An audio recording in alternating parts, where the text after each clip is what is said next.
something healthy but still hearty, you're going to want some salads with some substance. So please welcome Yummer author Greta Podleski. Come in here, gorgeous. It's been too long. I know. It's so good to have you back. Yum and Yummer is doing amazing as a cookbook. And we know so many people that absolutely love this book. So I like the idea of making a hearty salad because a lot of us might want something that's healthy for us, but I don't want to be at the end of my meal and still feel hungry. No. That's sad for me. Definitely not. And the thing is, as much as I love and crave salads, at this time of year it starts to get a little bit colder. Yeah. The sort of frou-frou lettucey salads just don't cut it for me. So what I wanted to talk about today is more like winter-like salads. So they're more substantial, they're more filling. They would be based on a grain or lentils or quinoa or pasta. The first salad that we're gonna make is one of my most popular ones. They showed it off the top, and it is gorgeous to look at. Beautiful. And you know, we eat with our eyes first. So when you present something this beautiful in front of guests or family, they're automatically going to form an opinion that it's going to taste good. And That's right. So it starts with cooked grains. You can use any kind you want. So you can use quinoa, you can use a brown and wild rice blend. Today we just have cooked barley. Okay, nice. So it just depends. Like if you want a gluten-free grain, then you wouldn't use barley. I would use the quinoa, and I'd probably do a combination of red and white because it would look really pretty. That's lovely. Okay, and now we have roasted squash.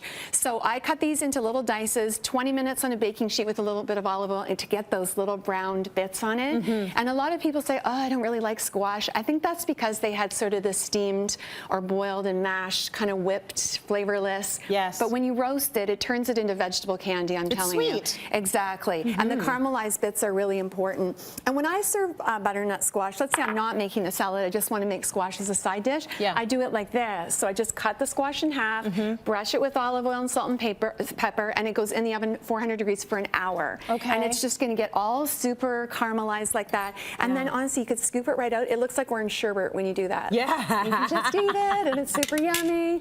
So that's the way that I do it. And that's an easy way to prepare it. You don't have to worry about all the chopping and the dicing and the making sure it's all the same size. Like, that's easy and it tastes good. But in the book, I always say to people, so cut your butternut squash in half lengthwise, and then count your fingers, and if you still have 10, proceed to the next step, because you know what it's like to cut a butternut squash in half. That's true. But you know what you can do? Take your whole squash, poke it with your fork.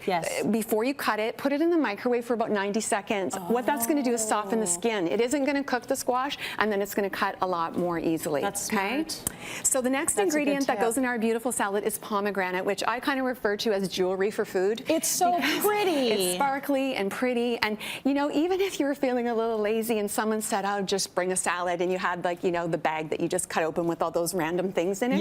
If you throw something special like pomegranate in it, it's all of a sudden going to make it seem more upscale. It's going to seem fresher and prettier. Plus, they feel like you actually took the work to get all of those things out of the pomegranate. Exactly. Meanwhile, I bought the kind that we just peel back the little lid and it's already done for you for an extra 50 cents. Right. I was saying to you, I've watched every YouTube video on how to get the seeds out of there. Not doing it. I'm not doing it. I just can't be bothered. It's too much work. Okay, this is chopped green onions, and then we have fresh herbs, chopped parsley, and what I love in this salad is chopped mint. So this is a wintergrain salad, roasted squash, feta, pomegranate, mint. Here's the feta cheese. So good. Sometimes I use light feta, not because it's lower in fat, but light feta has a little bit less of a strong taste. So you have to know your guests. Like, are they going to want that sharp taste, or do they want something a little bit milder? Yes. But a salty, strong cheese like that works really well with all that sweetness. Do you eat it warm usually, Greta, or cold? What's your favorite? That's a good point, because this salad could be warm or cold. I usually refrigerate it, because once I make the dressing, which is very simple, and pour it on,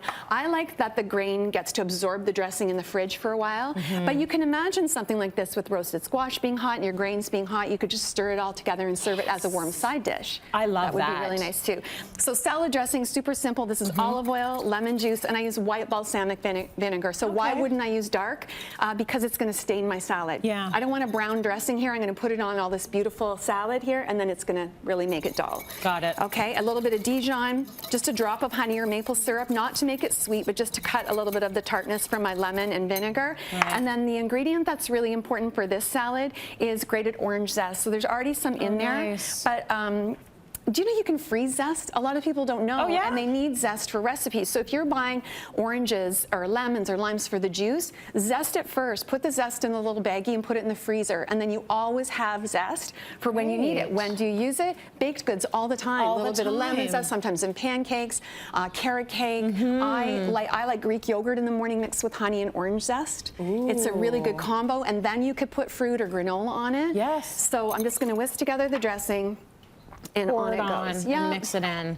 That is a great salad. Well, it's just so easy. It's hearty. So pretty. You know, whether it's for a special occasion or any holiday. A lot of times people are asked to bring a salad for a potluck. I'm like, I have no idea what to bring because it could mean a million things. Yes. So I also brought this Tex-Mex quinoa salad to show you with that looks corn and black good. beans and avocado, and then my Greek lentil salad. So forget about the lettuce. Take the lettuce out and put lentils in. Yes. Then it's like protein, fiber, filling, satisfying, delicious. And in the next segment, we're going to talk about another special salad that I call guy food. It's going to make the men Guy happy. food. It's going to make Is there the a men big happy. slab of steak on it? In the meantime, I might have some fish. Just nibble on You can that a smell little the bit. orange zest in it. It really makes it.